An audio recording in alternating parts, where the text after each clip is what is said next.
All right, welcome to our first episode of the Rawhide Roundup. I'm your host, Heather Dallas, and I am seated here with an incredibly special guest. Some of you know him as a bull rider, some of you know him as a rough stock rider. He's a stock contractor, arena director, but most of you know him as the inventor and owner of Rawhide Portable Corral. I know him as my dad. So, welcome, John McDonald, to our podcast.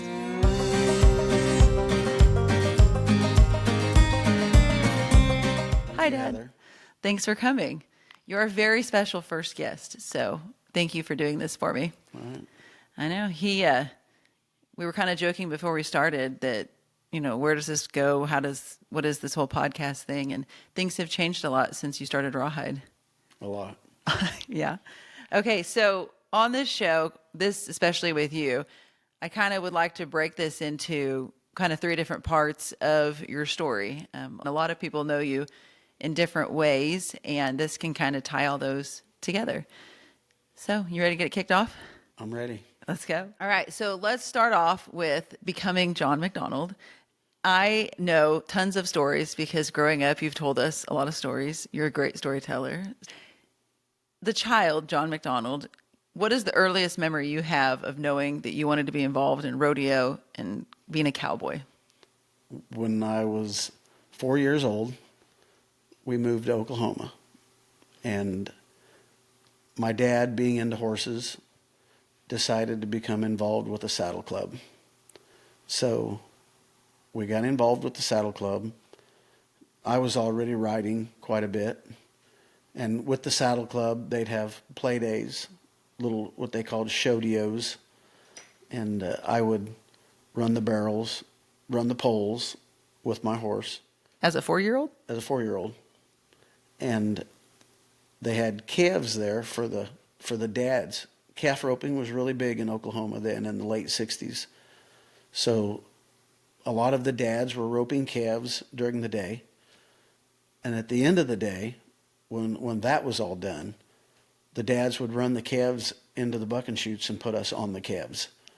And these calves were little Brahma calves with little tiny humps. They were cute, little bulls, but they were wild and they really bucked.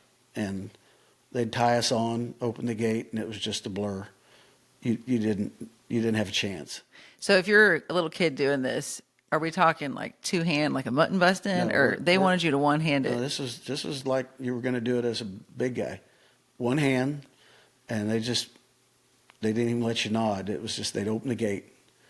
And like I say, it was a blur.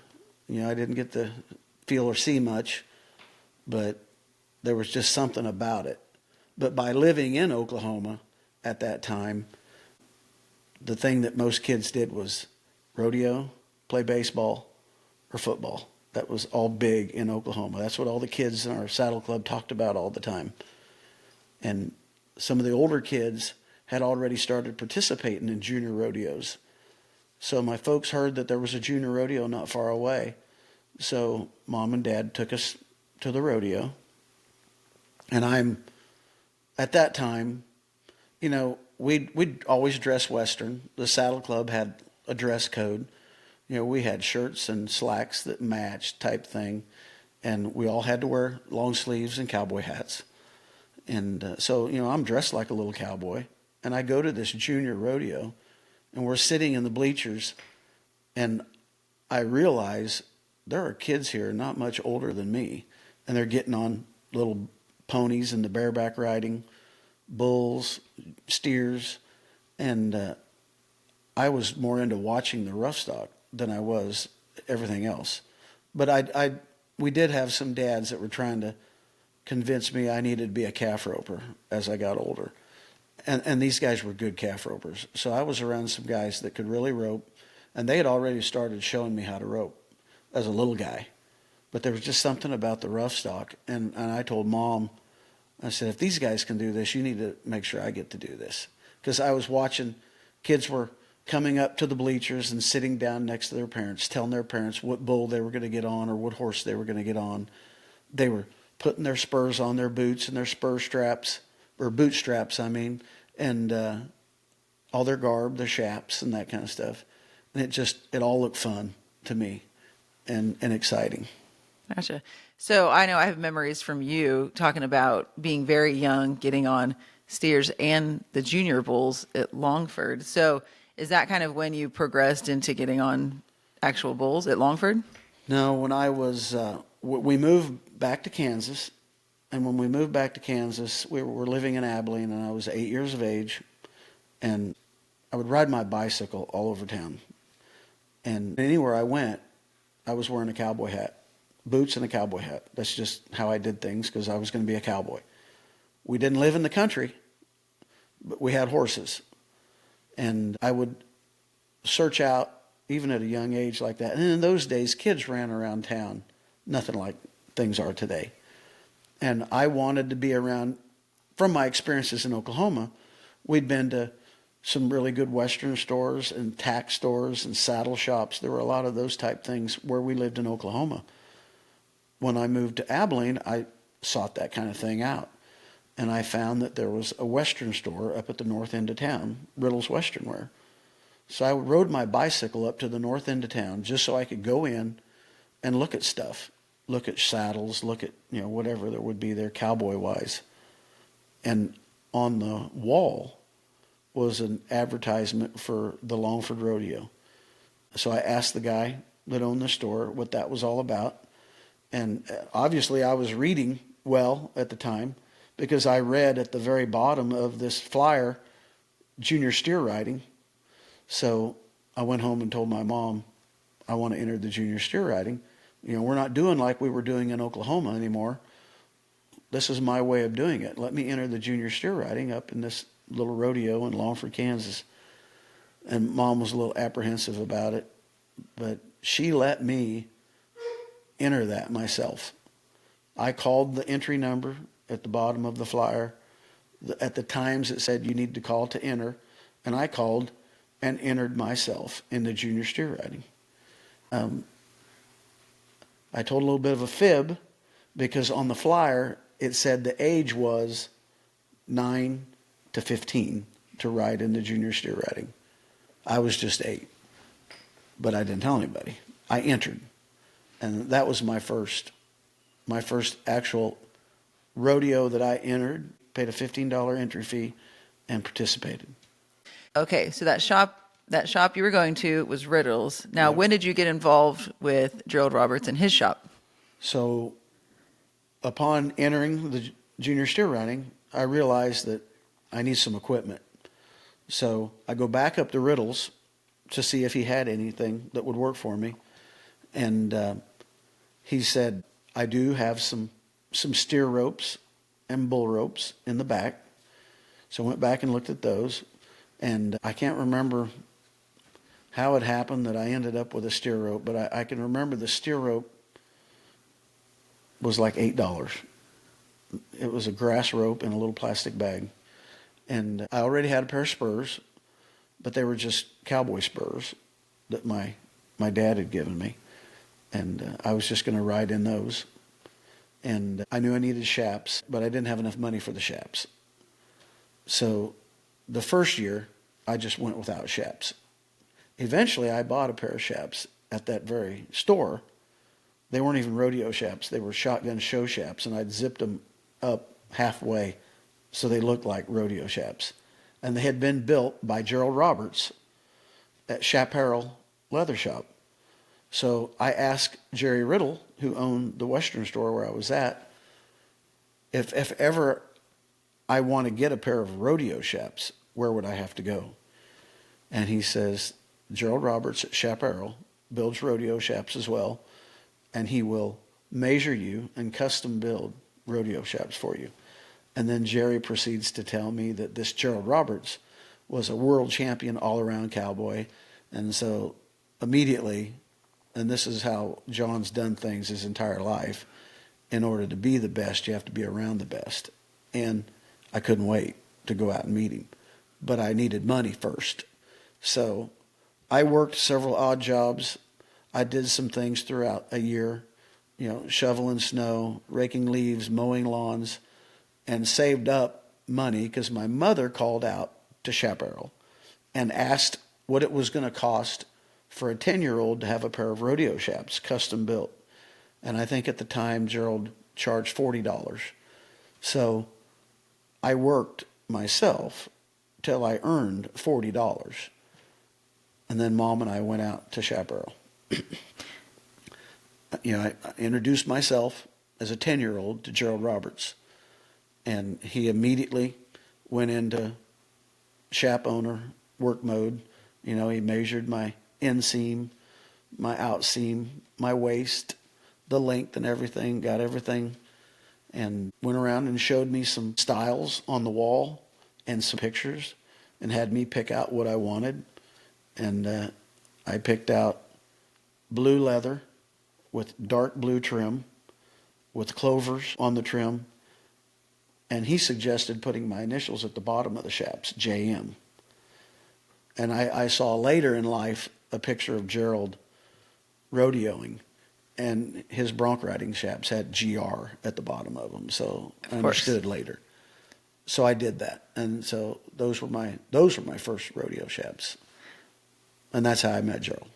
And so Gerald ended up becoming a pretty big part of your, childhood, teenage years of sculpting you. And so how would you kind of describe your relationship, what your relationship with him ended up being over the years? So it started out as me just wanting to be out there. And so I would hitch rides out there and ask him if there was any work he needed done. Because I just wanted to be put in the position to be around Gerald and that lifestyle, rodeo stuff. And the closest thing we had in Abilene was someone that made rodeo shaps. And at the time, Gerald was also building bull ropes. And he had teenagers hired that would come out after school and work in the back room braiding bull ropes. And Gerald sold more bull ropes at that time, I believe, than most anybody in the early 70s. And Gerald would often tell me that, he rodeoed in the 40s and late 30s and early 50s. And they had grass bull ropes that came from wherever, and some guys made their own back in those days. And he said he didn't like the rope he was riding with, so he decided to make his own, to make something tighter that he could feel better. And Gerald claimed that he was the first to ever build a 9-plat braided bull rope, which in bull ropes you have 7-plat, you have 5-plat, you have 9-plat. And Gerald claims he designed and made the very first ever 9-plat bull rope. And that's what I ended up riding with later. I liked it because the 9-plat was tighter and narrower, and I just liked the way it felt. But so I'm out there, watching these guys make bull ropes, talking. And a lot of these guys that were building the bull ropes had never even been around a bucking bull. They were just building bull ropes. But then I had my opportunity when I'd go out and ask Gerald for odd jobs to pick his brain. And I'd tell him, hey, I'm going to go to this little rodeo. What would you do if you were me, And he was a real humble guy. And he wasn't a braggart at all. But because of that, he was awful quiet about it. He didn't offer up a lot of information about it. You had to really pry to get it out of him.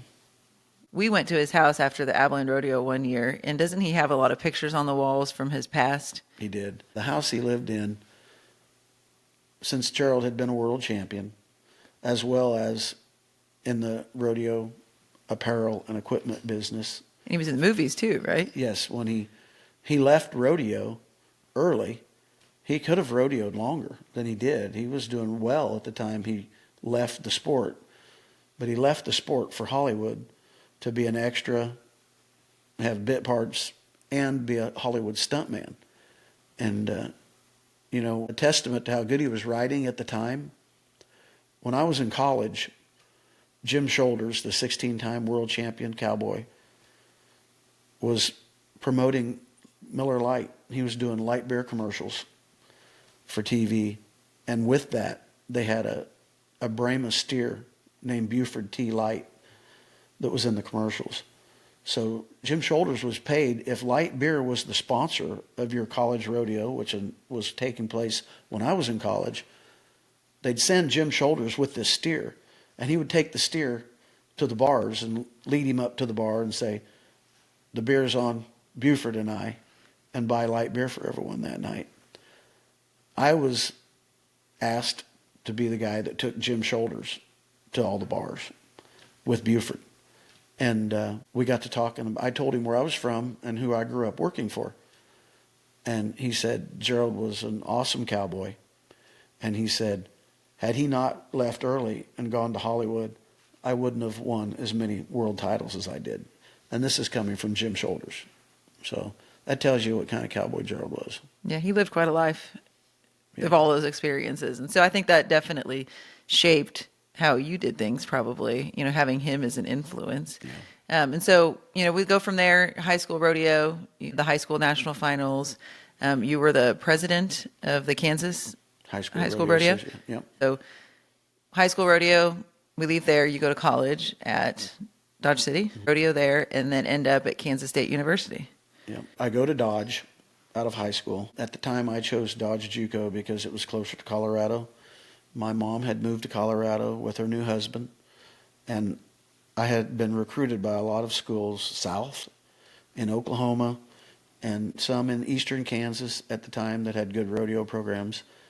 But I chose Dodge City because I felt like I'd be closer to where Mom had moved, because I wanted to be able to, we'd not seen much of each other for a couple of years, because when she remarried, my dad moved back and I moved in with my father. So I was not living with my mother for a while. So I just felt like I needed to be closer. And I go to Dodge City, and, I hated it out there. I'd met your mother, Yeah. who was at Manhattan. I did not have a car because I grew up poor. And so I decided to forego trying to have a car so I could rodeo, because it costs to enter. I'd become a 3-event rodeo cowboy in high school and college. And I decided that if I wanted to rodeo, I had to have the money. I couldn't afford to have a car and insurance, so I just hitched rides with people. So there I was, living that kind of lifestyle. I was rodeoing, but I was hitching rides with everyone out in western Kansas. And when we had off weeks and didn't have a rodeo and I wanted to go visit your mother, it was kind of a hardship because I didn't have a car. So I just had to, I hitched rides with guys that were going to Manhattan that weekend type thing. And I just decided that I really didn't like it out in Dodge, so I wanted to move to where your mom was. And that really kind of changed everything, because I'd lived my entire childhood and high school days living for one thing, to rodeo. I was just going to rodeo and move on from there and rodeo professionally. And I had gotten all the tutorial from Gerald Roberts and his son about how to do such, and how I need to work at some things, the things I needed to improve on. I was learning from Gerald everything, I could pick his brain about to be a professional. And things were quite a bit different by the time I was a teen from when he was a teen in the late 30s, early 40s. But he was a rodeo cowboy, and that's what I wanted to be. And then I meet your mom. And, I had come from a broken home. My lifestyle was totally different than what her lifestyle was. And she came from a large Catholic family, 7 kids, and she was just well-grounded. And it was different than what I'd been around for a while.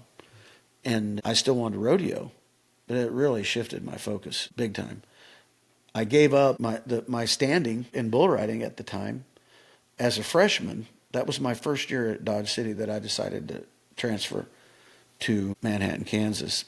And I asked my coach at Dodge if he would let me go on my letter of intent, because I was on scholarship at Dodge City, so I could transfer. And he said he'd have to think about it. And I said, well, Paul, I'm pretty certain I'm transferring, so let's get this figured out. And he tells me reluctantly, okay, I'll let you go on your letter of intent. But unfortunately, at the time that this takes place, I'm winning the region in the bull riding as a freshman. I was riding everything I was getting on, and I was placing a lot. And, I'm winning the region in the fall. And in the fall in college rodeo, there are a lot of kids entering the bull riding in this region, in Kansas, Oklahoma. But then at next semester, there's a lot of guys that aren't eligible. So there's not as many, there's not as much money, not as many points. And he tells me he let me go on my letter of intent, and I'd have to sit out 2 rodeos in the spring, and then I could start going again as part of my transfer. And I checked with Walla Walla, the college Intercollegiate Rodeo Association offices, about how to do all of this, and they told me what I needed to do. And when you know, the 3rd rodeo of the season, the first that I could go back to, is Kansas State, where I'm going to school. I entered, and I was drawn out by the national office. And I had my coach check on it, and they said, yeah, you've been drawn out. They're saying you're ineligible. I said, I'm eligible. They said, well, no, they're saying you're ineligible because you're not out of your letter of intent at Dodge City. So the coach I had, who I won't name, in Dodge City, he turned on me. And so, that was kind of a devastating thing for me because I had worked so hard to ride that well. And at that time, in that region, there were a lot of good bull riders. And I was riding against guys like Philip Fournier, who went to the finals later and rode real well. The Gilbert brothers. There were several guys that rode well at that time, and I was as well, and it just kind of flattened me. There's more to that story too. Didn't you win Oklahoma State? Or what was one of them I won? And then you never got the buckle. Yeah. So you had one made. Yeah, I don't know why. So for some reason that never made it to me. Yeah. Well, I'm glad you got it. Yeah. The perks later in life. 40 years later. 40 years later. Okay, so K-State, I'm certainly glad you transferred there and continued your future with my mom, our mom. Yeah. Okay, so Manhattan, you guys are there and you get married, and life takes you to Colorado. So, I think this will kind of be the next chapter that we step into here, talking about, is there anything from your childhood, high school rodeo days that you think kind of added to your success now that you've had as an adult? No. Well, the things I learned rodeoing, in high school, being the president of Kansas High School Rodeo, I was a very busy cowboy because I was in 3 events, but I was always involved with as much as I could be, and so that all helped me. In high school I was an FFA. I was an athlete.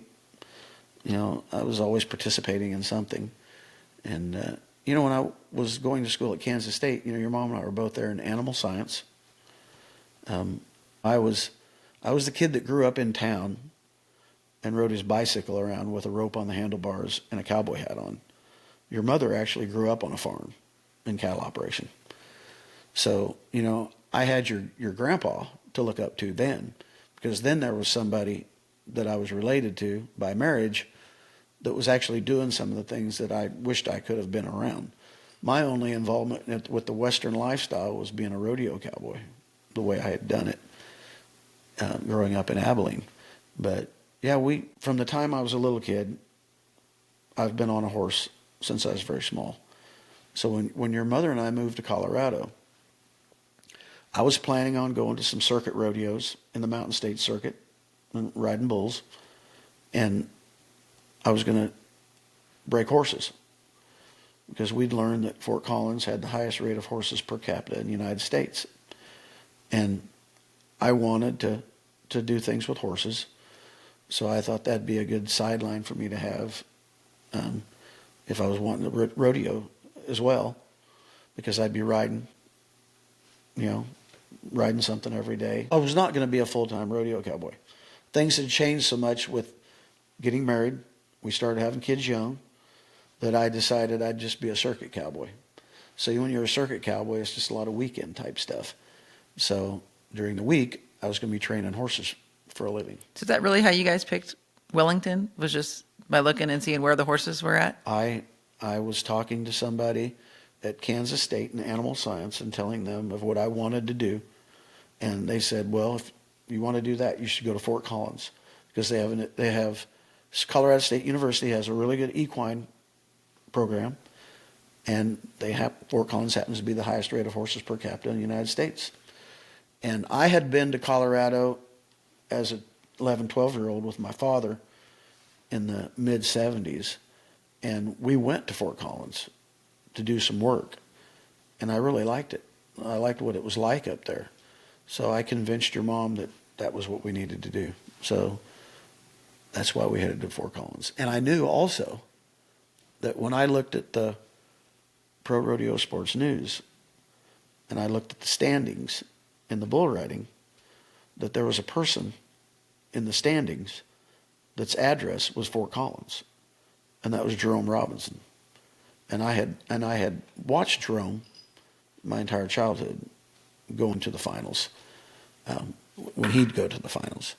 And I knew that he'd set the record for the most appearances at one time in the bull riding, which was 13, and I think it was broken maybe by Donnie Gay. I'm not certain. So again, I knew, okay, if you're going to be living in that area and you're going to be doing some circuit rodeoing, you need to run into this guy and pick his brain on what's what in that area. So I immediately went and introduced myself to Jerome. Yeah, game changer. Yeah. So that kind of leads us into the second phase of, I should say the first phase of your professional life. So you trained horses, which we'll kind of go into a little bit more on that. And then you gradually got into the arena, having a portable arena and getting into that stuff with Jerome. So on the horse thing, though, let's go back because you ended up with some interesting clients out there. And so Colorado State was right there in Fort Collins. And we've got pictures of my sister doing somersaults at the football, spring game or something. So was it McGraw who you met out there? So what was the story there? Well, when I was riding the colts, we'd purchased a place in the country, but it was just 35 acres. So, I did a lot of stuff in the round pen, and I'd ride around on that 35 acres. But I really wanted to ride out more. I wanted to help the neighbors. I tried to meet some neighbors that had cattle, see if they needed some help. There was some timber, and there was creeks and things like that, and some pastures across the road from us. So I did a little research to find out who owned the property to see if they would mind if I rode in the property. That I wasn't going to hurt anything. I just needed more room for these young horses. And when I introduced myself to the ranch manager, his name was Gary Hausman. Gary, informs me of who owns the property, and he'd check with them, see if they mind. And they didn't mind. And as it turned out, the owner of the property's wife raised racehorses. So that opened a door for me. I started, putting a handle on old racehorses for her eventually. But they were really good friends with a guy named Fum McGraw. And Fum had purchased some property right next door to them. So when I would ride the colts in the morning and go over to the Fisher Ranch, that was the name of the ranch that Gary Hausman managed, I'd help them with the cows, move cows around, do some things with the horses to expose the horses to cattle and the terrain. And they started having this morning coffee. So they started, I forget what time of day it was, but they said Fum McGraw and his son Mike are going to come over every day for coffee after they get done going through their cows. And we're inviting you, because we know you're going to be out there riding colts somewhere. We're going to invite you to come to coffee. And Gary's wife's name was Virginia. And I told Virginia, I said, Virginia, I don't even drink coffee. And at the time, I'm probably mid-20s. And she goes, well, come anyhow. We'll give you something else. So I go over to their house for coffee and decided to try coffee. And so I started drinking coffee then. Their fault. But it was so interesting visiting with Fum McGraw, because Fum was a ranch kid from Paonia, Colorado, he was the first number ever retired at CSU football. He was a big country boy that was just very big man, that was very athletic, and had gone from playing football at CSU to playing football for the Detroit Lions, the last and only time I think the Lions won what was considered like the Super Bowl in the 50s. And then he worked for him as a recruiter for a while afterwards, and went back home to Fort Collins and took a job as a football coach. And then from coaching football, he became the athletic director at Colorado State University. So Fum had all this back history, and he was since retired. He was just helping his son with cows. He'd grown up on a horse, so he liked talking horses with me. And I had a big horse that was a grandson of Leo named Thirsty. And Thirsty was a very large horse, weighed about 1,400 pounds. And I used him to pony colts. And Fum saw what a big horse I had that I was ponying colts with, and talked me out of him because he needed a big horse, because Fum was like 6'6", 6'7". He's a big man. And so he bought Thirsty from me. We had a good relationship through the horses, through coffee, talking cattle. And I learned a lot about cattle at that time from Fum and Gary Hausman. Sure. I think I can get fact checked on this, but I want to say the new Colorado State football facility, is it named after him? I'm not sure. Yeah, I think they put it. Did they? We'll have to double check, but Yeah. I think they put something out there by Horsetooth, Yeah. that part of town. Everyone liked Fum. He was a good guy. And he was, like I say, he was an old ranch kid that made it. Yeah, he's a good guy. Good. All right, so that's the horse training phase of the adult life of John McDonald. So you've already mentioned Jerome. Kind of take us into how you got involved with more of the rodeos and televised bull ridings as a stock contractor, and then hauling the arena.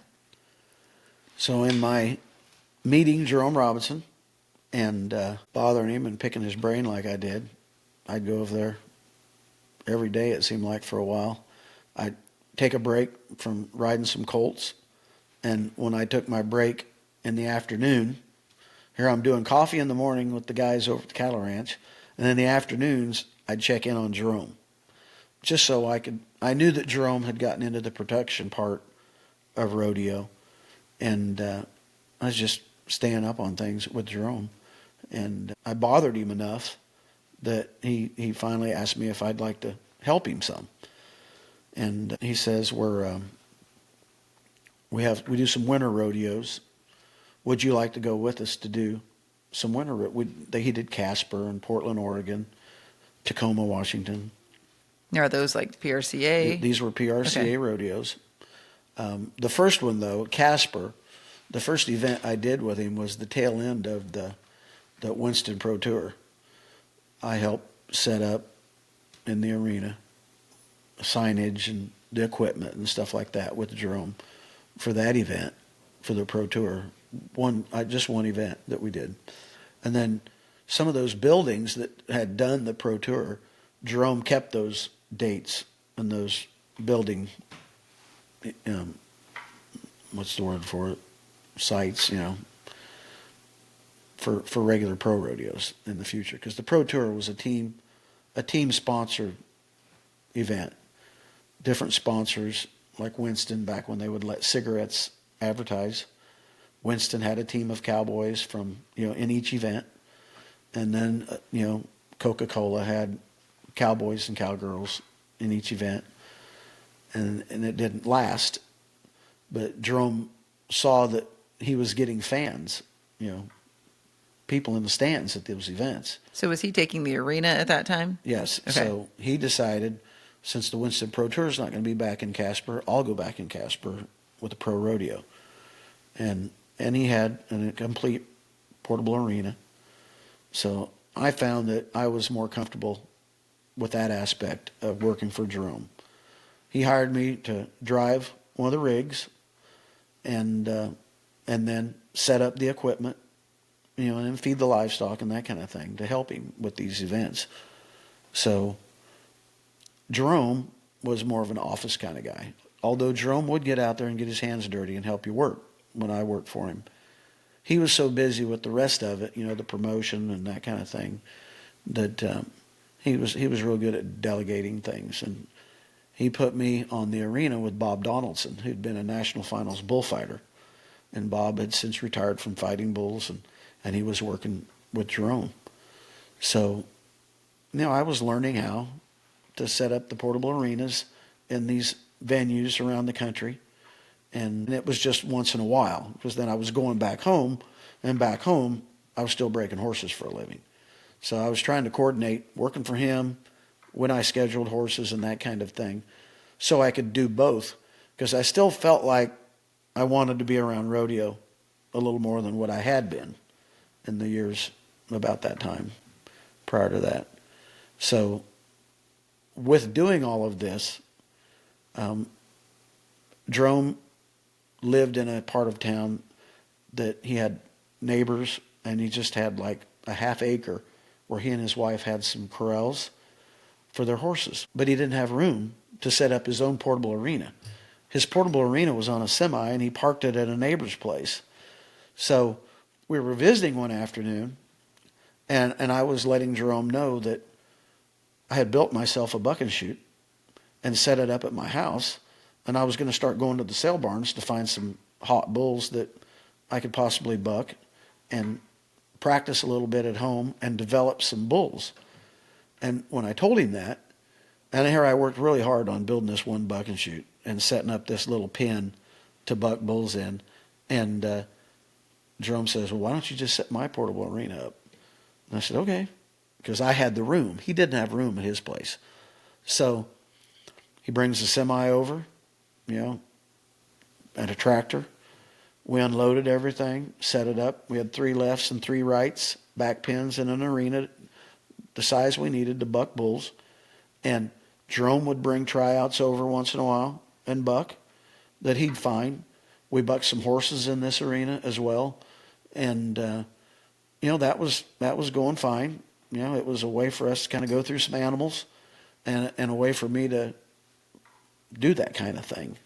And while we were doing it, I get a phone call from a guy that is getting ready to put on a weekly rodeo in Cheyenne, Wyoming for the tourists. They're going to do this 10 weeks in the summer, 2 days a week, Tuesday, Wednesday. And he was going to get a semi-load of bucking bulls that had not been bucked. They were bred to buck, supposedly, but never been bucked. And they were going to be shipped in, and he was going to have to go through them and buck them before he started using them at the night rodeo, because he didn't know what he had and didn't know if they were going to tear things up at the night rodeo. So he has them delivered to my house. And these bulls were raised by Dan Russell of Russell Rodeo. So the guy that was putting on the event had set all this up with Danny. I didn't even know Danny at the time.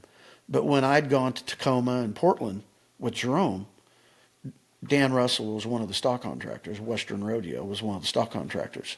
So I knew who he was and what kind of stock he had. So he has these bulls shipped to my house.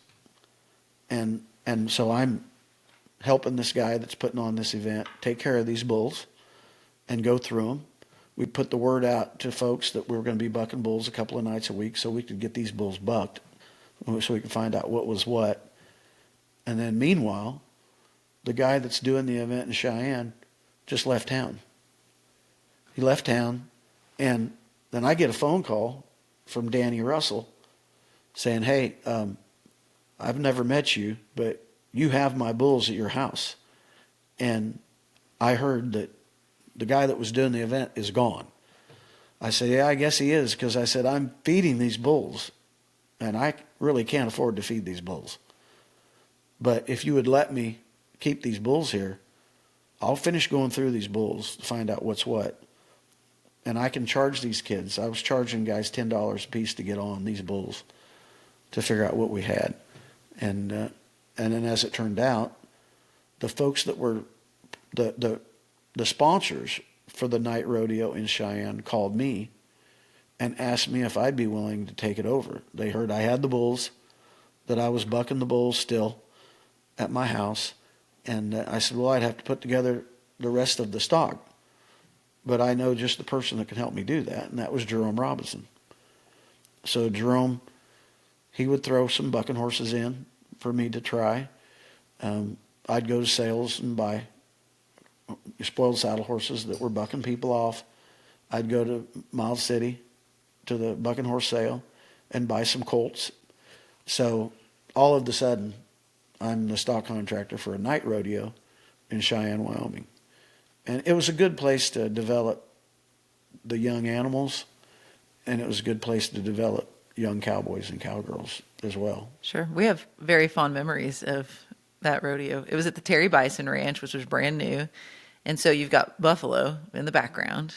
And at this rodeo, they had the calf scramble, and us kids got to be in it all the time.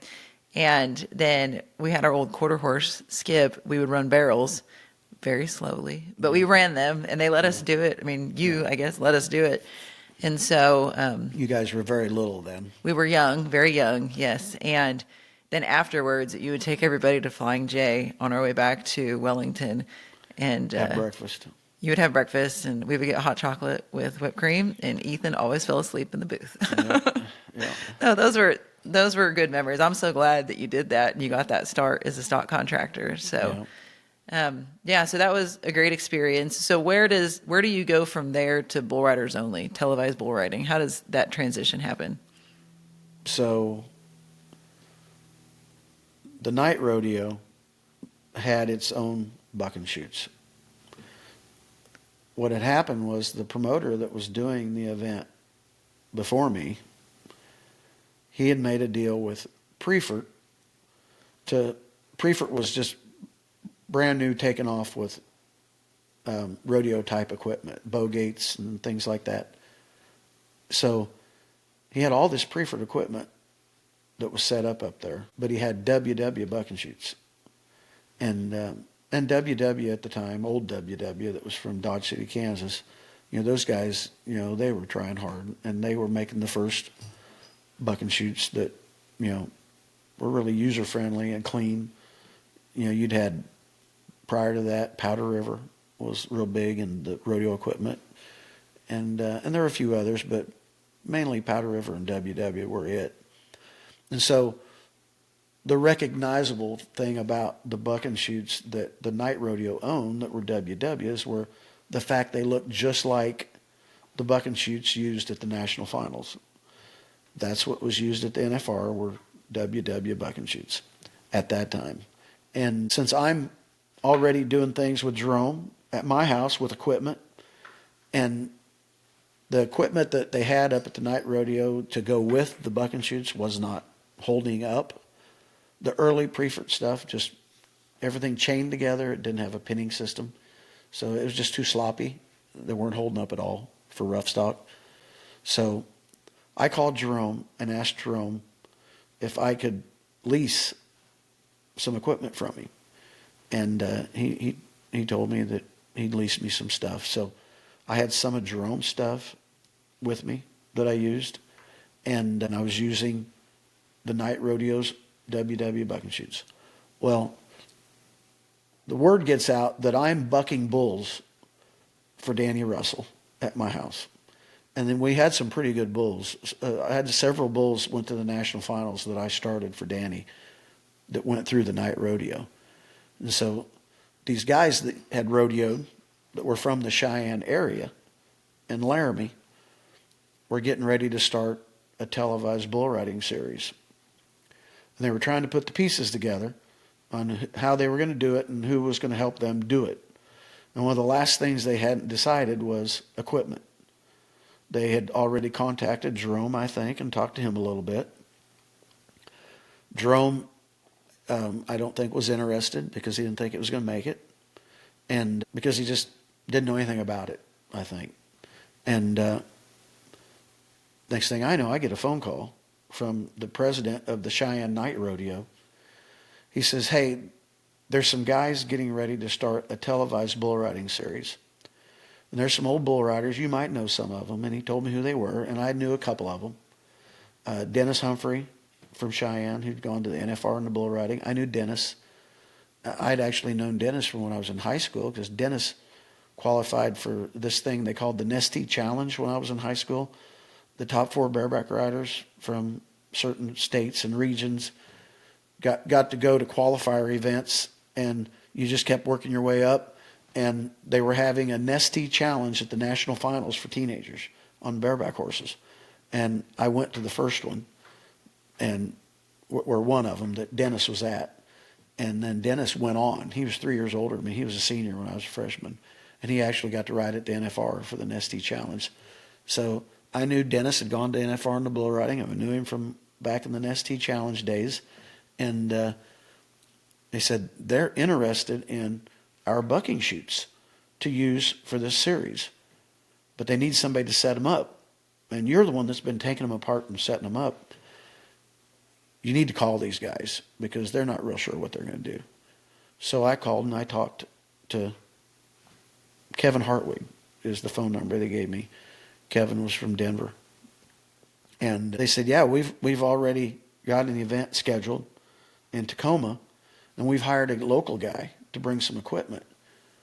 And they said that we'd really like to have those WW bucking chutes that are at Cheyenne. So it looks like what the NFR has. And I said, yeah, that sounds like the thing you need to do. And we know they're good chutes. And we know they'll hold up. They make a deal with me, asked me if I thought I could put together the equipment it would take to set up for complete bull riding. They said, we've already hired someone for Tacoma, but we'd entertain the idea of having you do it for us at Denver's McNichols Sports Arena for our next event. So I said, well, I'll get on it. I'll start working on it. So I went to Jerome and talked to Jerome about leasing some stuff from him. And I knew from my experience setting up equipment for Jerome for pro rodeos in coliseums, I knew where to start. I knew it was going to be a different situation because it was going to be housing all bucking bulls. And I had to have more pins, more gates, and that kind of thing. And Jerome and I talked about it. And the first thing that happened with Jerome and I over this was he was very apprehensive about me doing it. And I'll never forget this. I'm sitting across from Jerome at his desk in his basement office. And he said, you know, John, the first thing you need to do is get some money up front from these guys.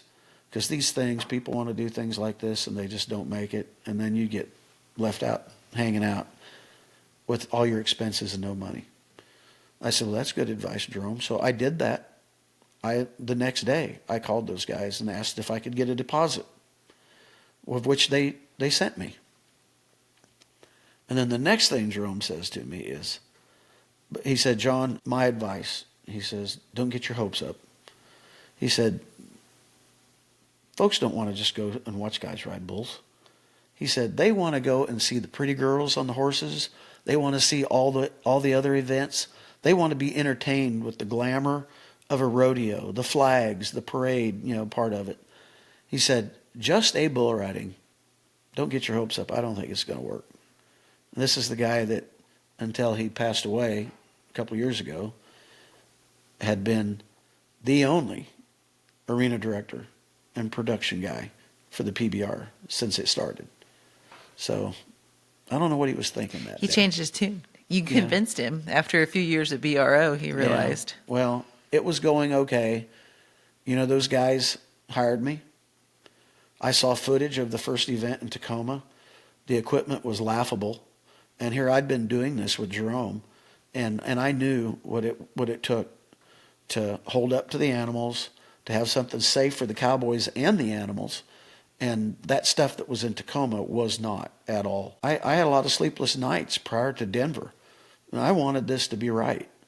And I go down there and I set everything up and I get there and realize there were some things I didn't have to make it work right.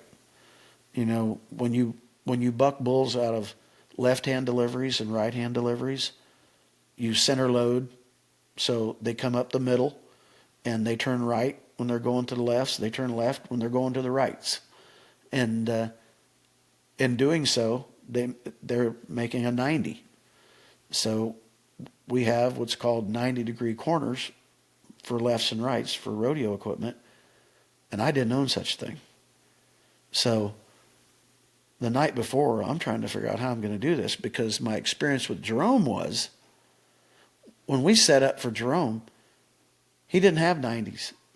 He set up overlapping bow gates that you would turn the animal and he'd jump to the left, you'd turn the animal and he'd jump to the right. So, and then he'd come back through that as a wide opening to a strip and shoot that was in the back end. So it was, he didn't have alleys to load at that time with 90s out at my house, the way we were loading bulls and doing all of this. So I realized I don't have 90s. So I worked on some things. I took some really short panels and I screwed some plywood to these really short panels. And the day before the event, I developed my own 90s. And when we covered all that up with signage and that kind of thing for the event, it was not noticeable to folks that didn't know any better, but it was noticeable to me on television. It looked a little cheesy, but it worked. It was my first event, and I'm just a young guy, and there's guys at the event that I'd ridden against, like Tuff Hedeman, who's a year older than me. These guys are all still rodeoing, and I wasn't. And I wanted it to look good, and I wanted to work proper. And those guys that all, I'd met all those guys at the high school national finals, all the different finals I'd gone to, places I'd rodeoed, and they moved on and kept rodeoing and did really well. By this time, Tuff's won some world titles. So I wanted this stuff to be right, and I did everything. Everything did work. And my very first stripping shoot was just at the back end of the alley, the wide alley in the center, between the load lanes, and it was pretty cheesy too. We just pinch the bulls between two gates and take their flank off. So I knew after going through that at one event that I need to do something different. So I developed, at the time, WW had a stripping chute that was at the back end of the left hand or the right hand delivery alleys, because at most rodeos you had more lefts than you had rights, so there wasn't a high traffic area at the back of the right hand delivery alleys. So they would put a strip and shoot there. So in between loading animals for the rights, you'd wait and you could run something in the strip and shoot. I didn't want to do that because it was going to hold us up at the televised events. So I made one of the first strip and shoots that was between alleys to strip the bulls, the flank, without impeding the traffic in the right-hand delivery alley. And to this day, everybody that sells and builds rodeo equipment uses that same setup that I came up with at that time, because even the national finals at the time was stripping at the back end of an alley, the right-hand deliveries.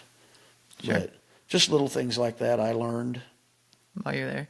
So going back to the BRO thing, while you were there and with your equipment and the bucking shoots, you had the opportunity to have your bucking shoots in the movie 8 Seconds. Mm-hmm.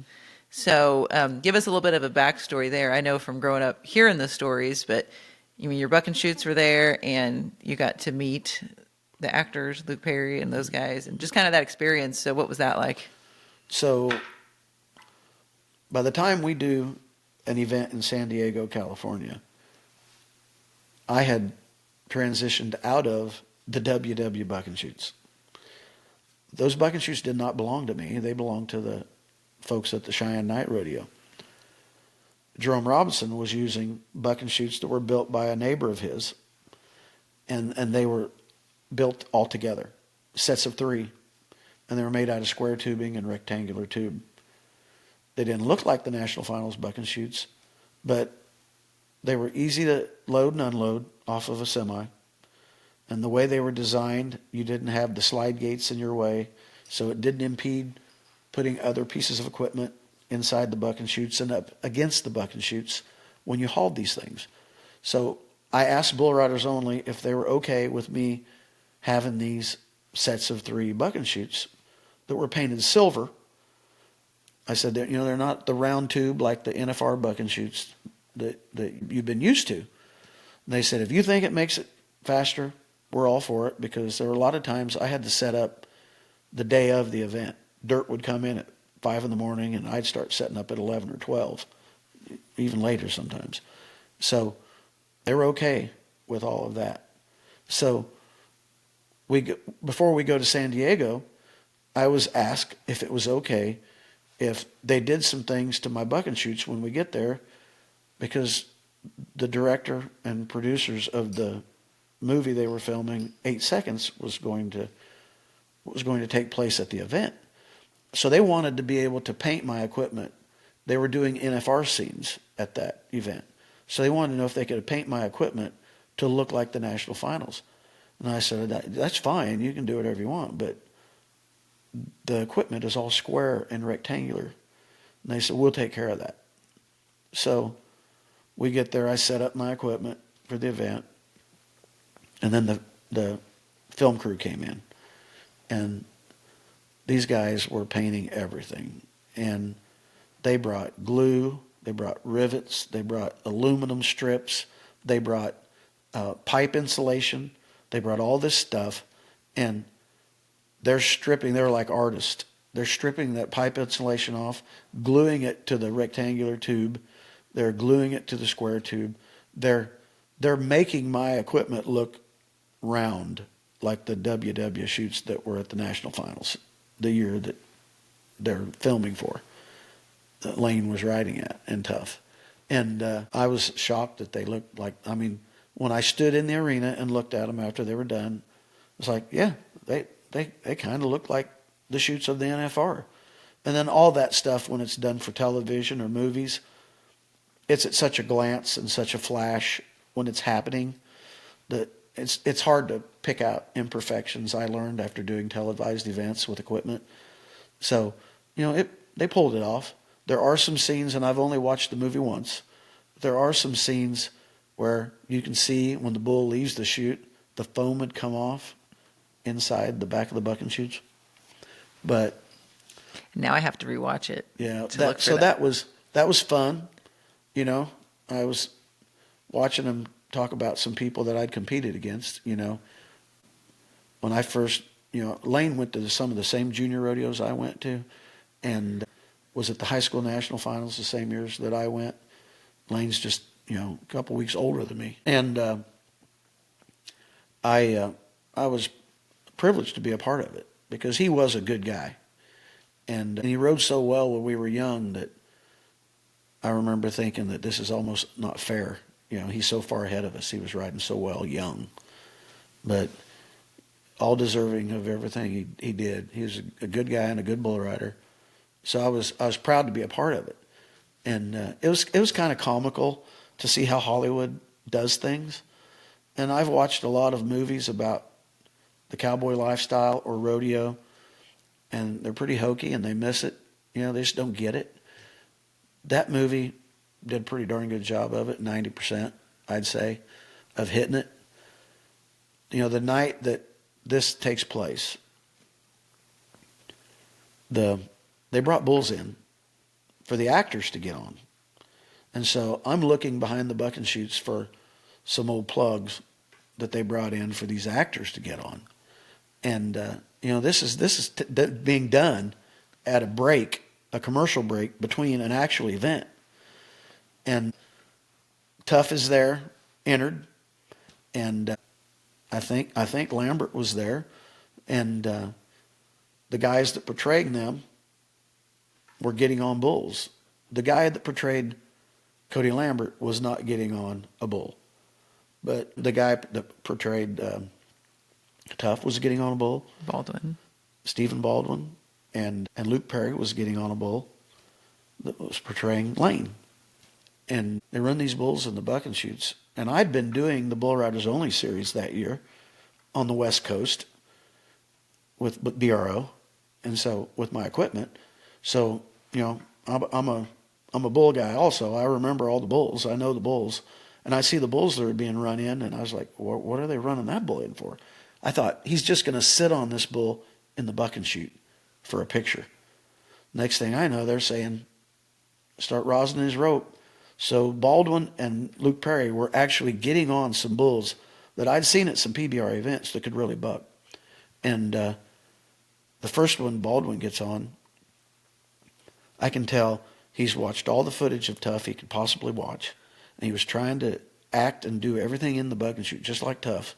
And then slide and nod as quick as he could, just like Tough. And he leaves the buck and shoot, and this bull kicks over his head and drills him immediately. And of all the years that I did the televised bull ridings, this was the hardest ground we ever had, because one of the contractors that was supposed to bring us an implement to work the arena didn't show up with it. And we hunted all over San Diego County and could not find any more. There was a big construction job going on, and nothing was available. So we scratched that thing with like a harrow. It was too bad. It was too hard for the cowboys. It was awful. So they bounced off the ground when they hit it. And that Baldwin kid bounced. And as soon as he hit the ground, it knocked his wind out of him. He gets up. First thing Tough says to him, "Where the hell are your spurs?" He had no spurs on. And Tough said, if you're going to get on bucking bulls, you got to have something to hold on. And I'm thinking, I don't even think he needs spurs, because he needs to just get launched out of there. But for the scene and everything, Tough's the one that pointed it out. Tough takes his spurs off and puts them on Baldwin's boots. So then Luke Perry gets on. So I'm standing behind the buck and shoots talking to some people. And I'm like, has he been on a bull? Has he been on some bulls since they've been doing the filming? And I was informed that he'd been going to Gary LeFew's bull riding schools, and he had been on some bulls. But I said, well, I've seen this bull buck. This bull really bucks. And they said, well, he's willing. And it was hard on him. He got drilled pretty hard. And each of those guys got on another bull, got on a second bull that night on that really hard ground. Something that was really funny that night. One of the best bull riders to ever ride bulls was a guy named Terry Don West from Oklahoma. And Terry Don West had been an IRA champion cowboy, bull rider. He had just decided to start to go into pro rodeos, PRCA rodeos, and the BROs. So he was a new introduction into this group, and was riding really well. And Terry, there's a whole bunch of guys standing on the back of the buck and shoots. And we were all asked, do you want to be in this scene? And I said, no, I really don't care to be in the scene. I wanted to go across to the right-hand deliveries and watch how they were doing all of this stuff, instead of someone telling me where to stand. So this bull riding was being done in June in San Diego. So we're all wearing straw cowboy hats. The NFR is done in December, and everyone wears felt hats. So they had a big, huge box with props in it, with cowboy hats. And they said, any of you guys on the back of the buck and shoots that want to be in the scene, you need to go to the prop box and get you a hat. And so I'm watching these guys go through this box of hats, and they're pulling out hats, and these hats don't look very good, and they don't look authentic. And you probably can't shape them. No, you just have to take they're what just it is. going to grab them and put them on their heads. Yeah. Because this is happening immediately. And Terry Don West wants to be in the scene so bad because Lane was a hero of his. And they're from the same part of the country. Terry Don's from Henrietta, Oklahoma. And the last hat in the box that's felt is a brown felt hat with pheasant feathers all the way around it, like some dude would wear. And Terry puts it on and looks over at all of us, and we're all laughing till we're crying. And he's like, I want to be in the scene. I'm leaving it on. And so if you watch the movie again, I'm going to. The time I watched it, I didn't pay any attention to that. But that was comical. Terry Don putting that hat on with the pheasant feathers. Yeah. But that was an interesting night. And I didn't get to know the Baldwin kid, but Luke Perry continued to come to the events and hang around us. And he was a good guy. And he was really into it, and he had the utmost respect for Lane and anybody that got on bulls. And he had a lot of respect for Gary LeFew. I mean, they couldn't have picked a better actor to portray Lane Frost, from what I can tell. You knew Lane, obviously, personally. Yeah, his mannerisms, the way he did the mannerisms, the way he walked, his physique and the way he held his head, he did a good job. So going back to Lane Frost and your guys' similarities, so you were actually at Cheyenne when that happened. Mm-hmm. So what was that like as a fellow bull rider watching something like that happen? Mm-hmm. You know, it was just a real quick one of those accidents that you don't know, you know, when guys hit the ground. But when it happened, you know, that was the, you know, I'd rodeoed, I'd done something rodeo-wise since I was 4 years old. And my grandparents lived in California. My grandpa had never been around rodeo and me at the same time, ever. And that day, my grandpa was in Cheyenne visiting my aunt. So I took my grandpa to the rodeo to watch. And this is the day that happens. It was a real gloomy day. It had rained, and it was still overcast and sprinkling during the bull riding. But, you know, he was in the arena for so long after he hit the ground that I started wondering, you know, because Lane would always hit the ground rickety. He didn't get off bulls real fancy. And I just thought, you know, it knocked the wind out of him. He was going to be down for a little bit. But then they started hovering around him and staying out there around him. And so, you know, since I'd known of him and known him a little bit since I was a teenager, I was starting to get concerned. And so I got up and I went back behind the bucking chutes. And behind the bucking chutes, there's a little narrow alley that Harry Vold would ride. Harry Vold was a stock contractor, and he'd always be in the arena on a black horse. And he'd ride out through this little gate, through this little alley, to behind the bucking chutes where the livestock was housed. And he was the first one I ran into, and I asked him, "Is he okay?" And he said, "John, I don't think he made it." And so that was the first that I realized that it was really bad. So yeah, that was a pretty gloomy day. Were you still riding at the time? Not So much, you were no. done by then pretty much? So the day I'm at Cheyenne, I'm not competing that day. I had some of my bucking horses that I was bucking at the night rodeo, and I had some horses that bucked really well. And Harry had me bring those horses to Cheyenne to buck in the bareback riding. So I was actually there that day to buck some of my own horses for Harry to look at Cheyenne. So in the long run. So, yeah. Well, what an experience. Well, I'm glad you got to do 8 seconds. I mean, that was total bragging rights for us when that came out. It was like, hey, my dad's bucking chutes are in this movie. Yeah. They did such a good job of making that movie. I got to see it when it first premiered, and I was at the high school national finals the same time that he was when they were talking about that in the movie. You know, I was at some of those events later that he was at, and then being there the day he died. And so they did such a good job of portraying all of that. It was so real for me, it was hard to watch. And that's why I've never watched it again.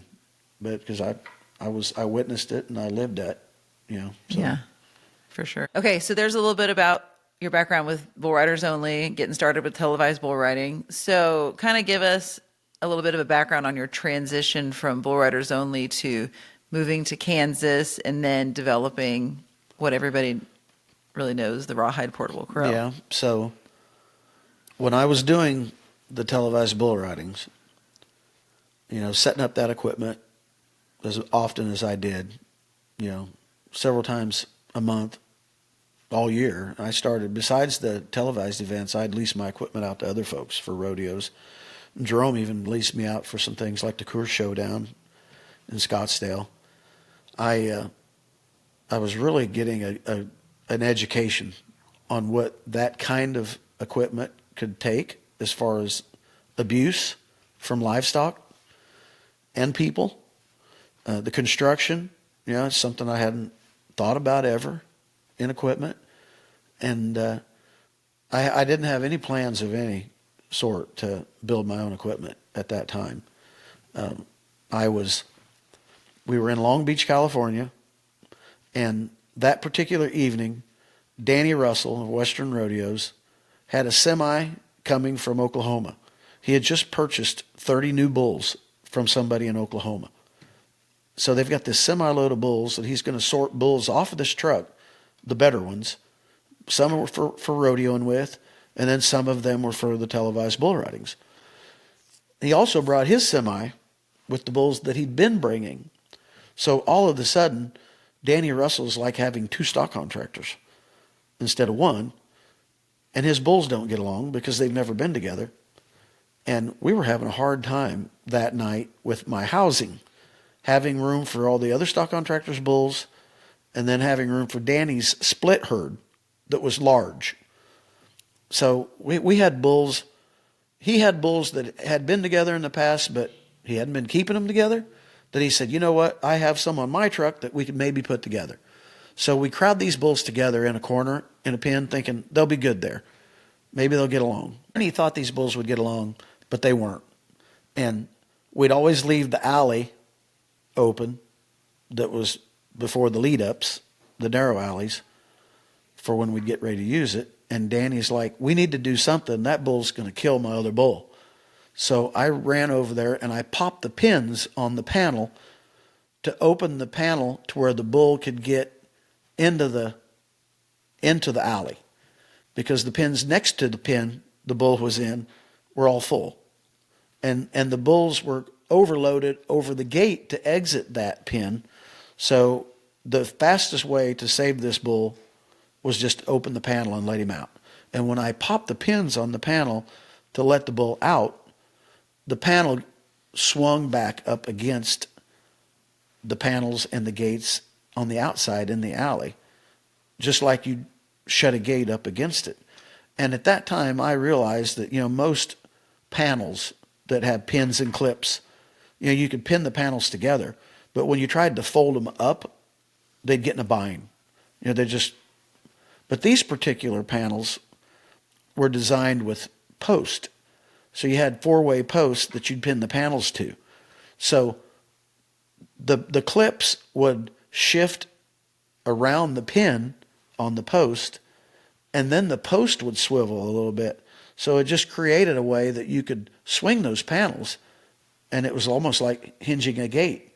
And I noticed with that there's an idea there. I've been setting up these buck and shoots that are built as sets of 3, and it takes a long time to set this stuff up.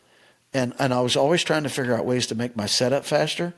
And I thought, if that worked like that, I could probably make some kind of a pin that I could weld to the buck and shoots, and then I could fold all my panels up like a deck of cards against the buck and shoots, but they'd be pinned together. Because if I can get a pinning system that will shift like that post did, I could just fold everything open. I wouldn't even have to pin anything. I could just fold panels open from the buck and shoots and fill in with bow gates for individual pins. Well, as it turned out, I didn't get the opportunity to do that because the bull riders had a falling out with the promoters of Bull Riders Only and started their own thing with the PBR. So at that time, I'm hauling bulls to the BROs and the PBRs and pro rodeos. So I had work that way, but I wasn't going to have any work with my equipment anymore. So I didn't get a chance to try that with the buck and shoots. But I did have an idea that if my buck and shoots in sets of 3 were as good an anchor for all that rodeo equipment as they'd been all the years I'd done the televised bull ridings, I could possibly build myself some kind of a corral that would fold off a trailer like that, and then I wouldn't have to carry panels, because we were already doing that when we'd catch my buck and bulls.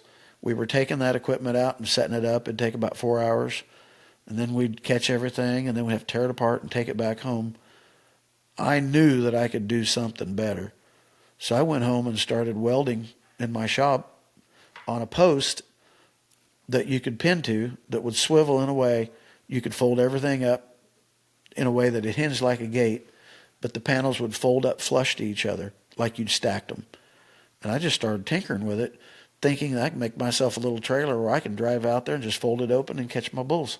And so initially it was not for something to resell. It was something for me to save me time, just catching my own livestock, since I didn't get a chance to try it with rodeo equipment. So I feel like we should probably preface this with, you know, the livestock. You did end up with several very, very good bulls while you were doing bull riders only. We really wouldn't talk about that. You know, Switchblade, W1, Little Hostage, all of those. Rawhide was one of your bulls there. And so you did move from Colorado back to Kansas after the bull riders only was done. And you kind of transitioned into breeding at that point too. So Yeah. you didn't just have bucking bulls. Did you have the cows at the time too? I did have some rodeo cows initially, Yeah. when we moved home. Jimmy Cruther had been raising bucking bulls for several years, and he had some Plummer cows that came from Charlie Plummer. And Charlie Plummer was one of the first guys to raise his own bucking bulls. And these cows had the CP brand on their hip for Charlie. And Jim loaned me those cows, 10 cows, to breed my really good bulls to start raising my own. So I did that for several years. But what I was doing at the time, as far as televised bull ridings were concerned and the pro rodeos, I was going to bucking bull sales, and I was buying what I needed to take to those events. So I'd spend more money on bulls that were good enough to be in the short round, and I'd spend less money on bulls you could be 85 to 88 points on, but the bulls you'd need for the long round. And then I decided, when I started raising my own, that I knew it was probably going to be hard to raise the bulls that were good enough for the short round, but I could probably raise all kinds of bulls they could be 85 to 88 on. And that is exactly how it happened. I was raising a lot of bulls that you could be 85 to 88 on, but I guess I got the idea at the same time everyone else did. And the same thing was happening all across the country. So at the end of my raising bucking bulls, which I still have a few rodeo cows, we raise a few, but nothing like I did at one time. It was really hard to raise a star because I just didn't have the numbers. And those bulls that you could be 85 to 88 on, I sold bulls for sale barn price at one time that you could be 87 points on, because there were too many of them around, and everyone wanted a star that was good enough for the short round that you could be 90 something on.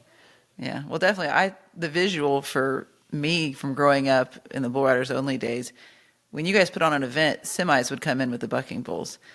We went to a PBR one time when we were going through all this, and it was stock trailer after stock trailer. There were so many people involved that the game was totally different. Yeah, very different. It did change, and and that's not. That wasn't because there were more people who had good bulls, as much as there were more folks that loved watching the telecast that had money. Yeah. And they wanted to hear their name on television.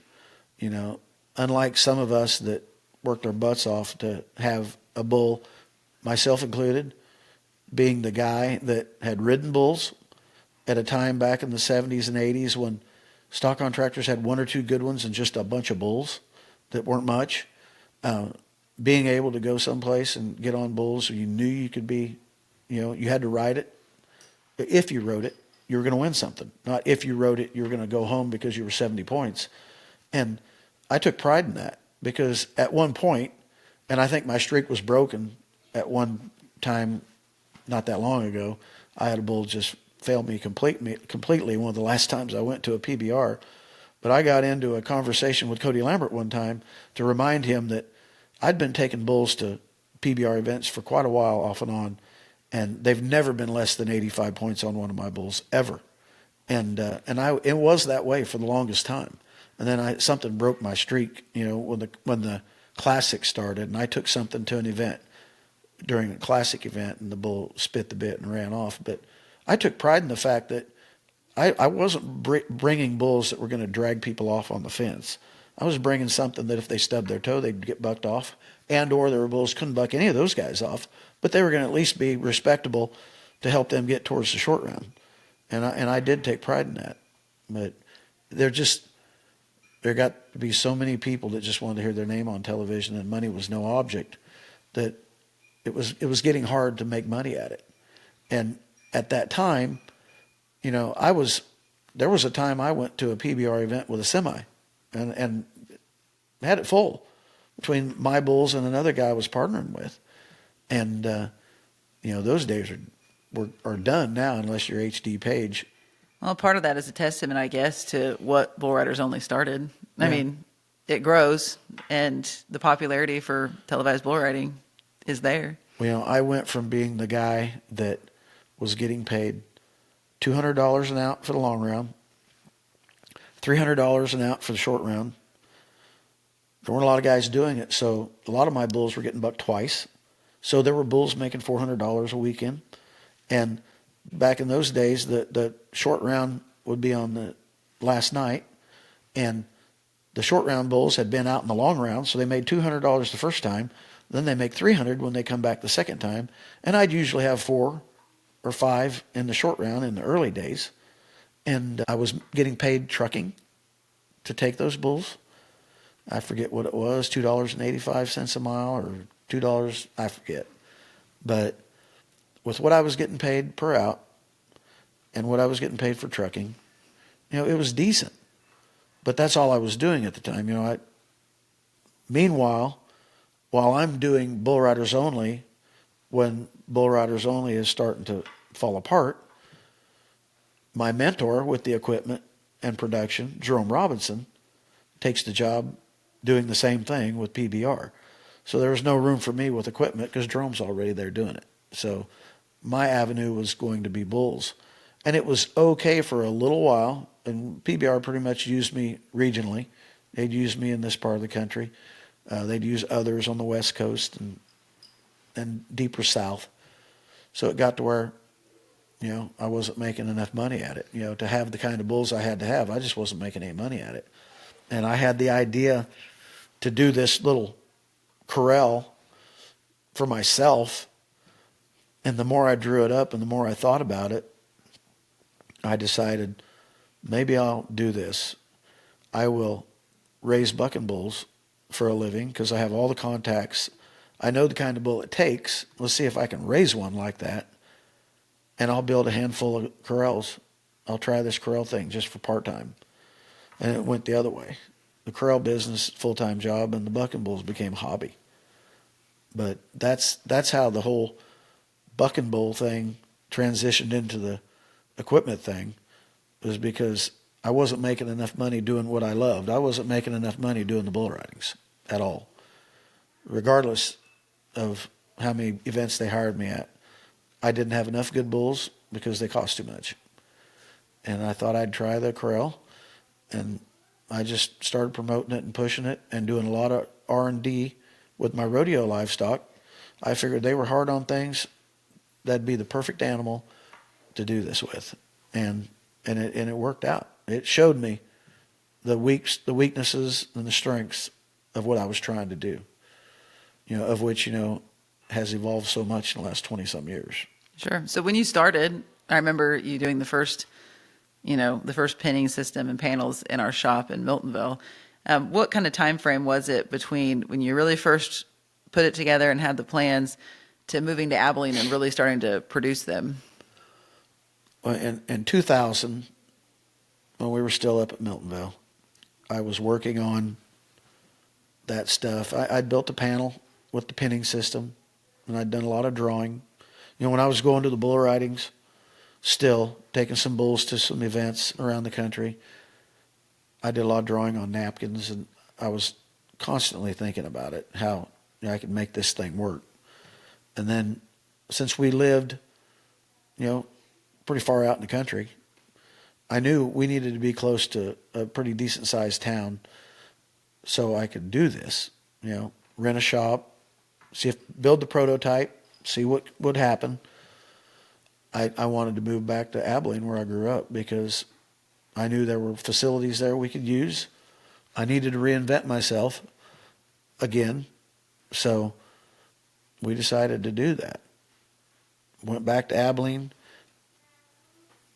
There was a kid in Abilene that had been to my house getting on bulls that had a welding shop with another guy. They were building dairy stanchions.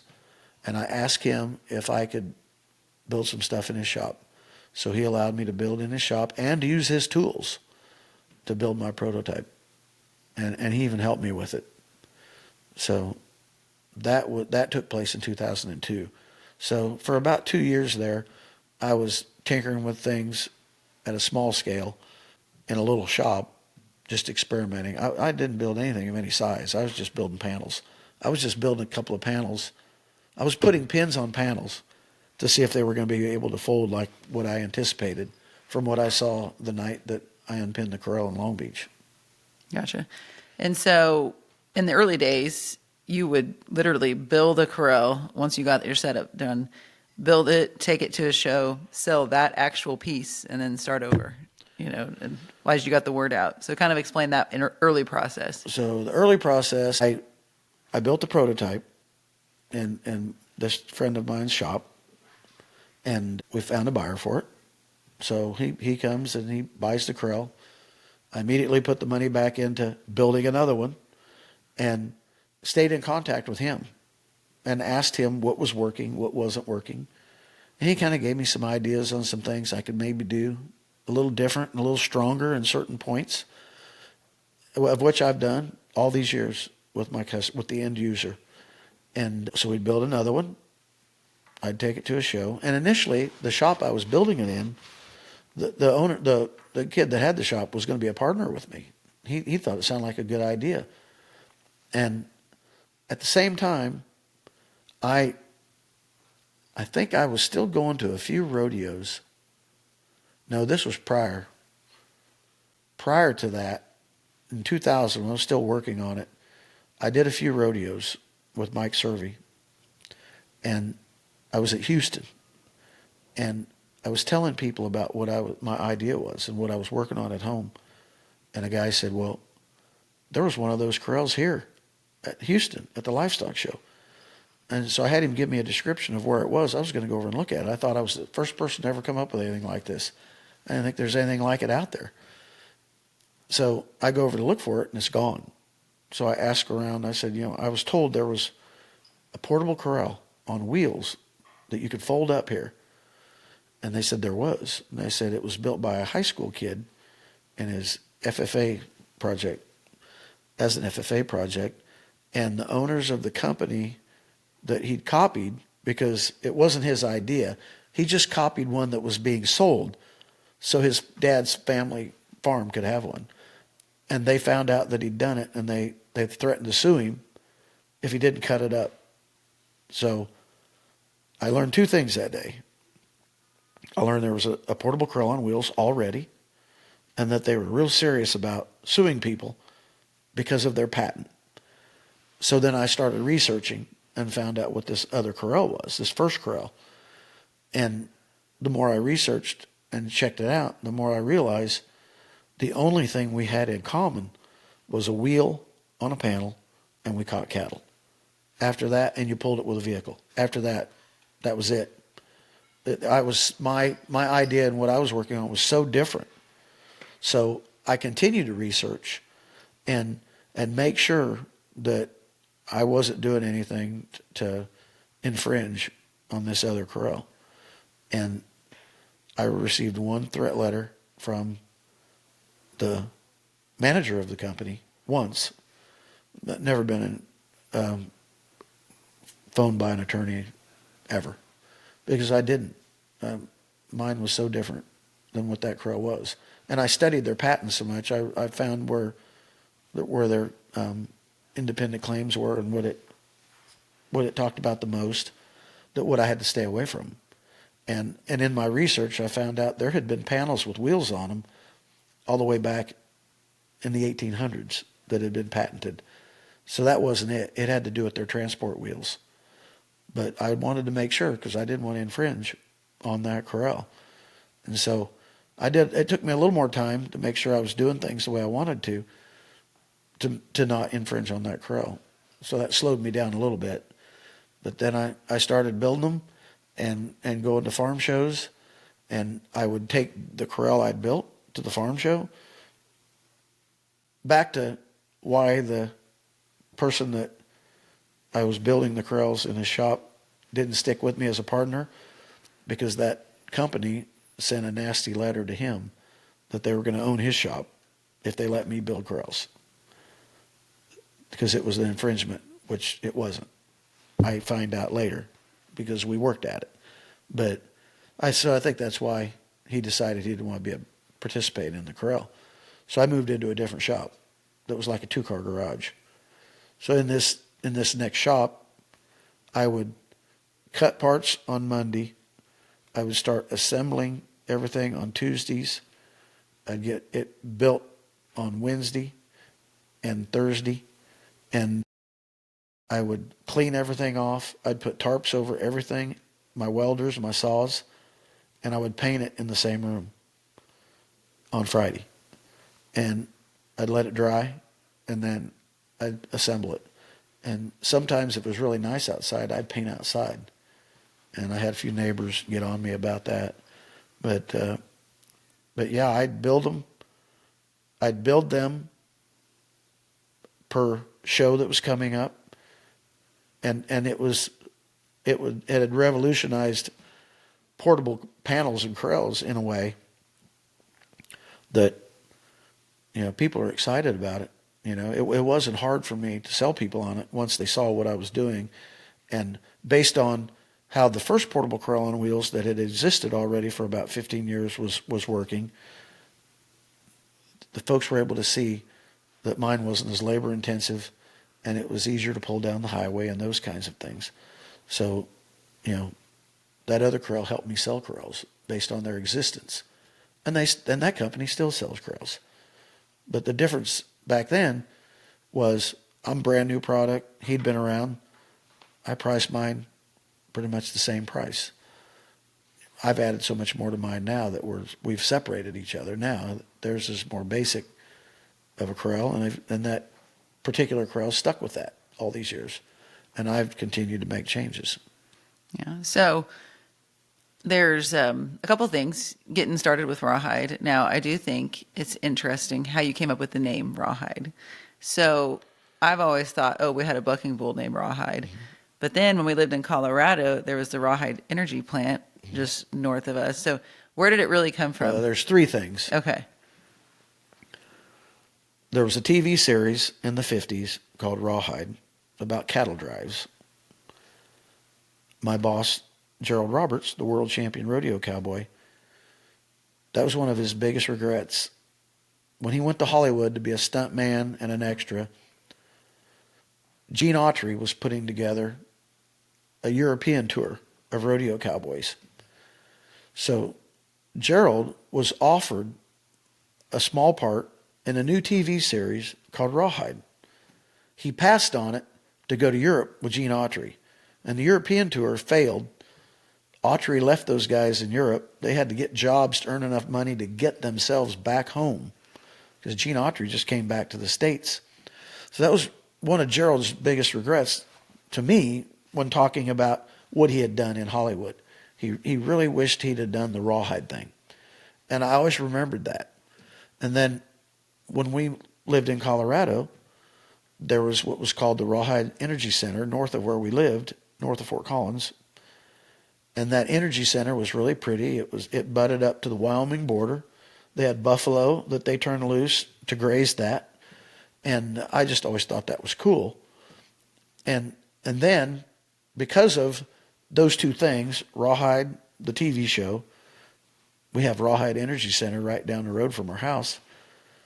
When I purchased this big gray muley from Richard Neville's in Dodge City, Bucking Bull, I was trying to think of a name for him, and I decided, he was tough.